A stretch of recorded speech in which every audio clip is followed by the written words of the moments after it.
How to cancel or pause Netflix subscription. Hello guys, this is Atticus and welcome back to another tutorial video. In today's video, I'll teach you guys how you can cancel or pause Netflix subscription. So without any further ado, let's dive right into it. First step is open up your Netflix. So you can head over to netflix.com and you should be somewhere like this. So let me just change that.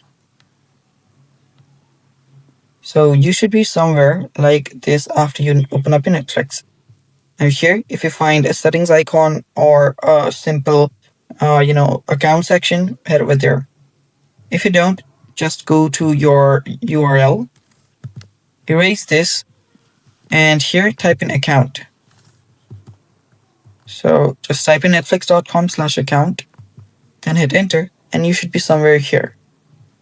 After you're here, what you'll need to do is to change your subscription, to cancel or stop or pause your subscription. Head over to manage membership, then scroll down, and there you'll find cancel membership option.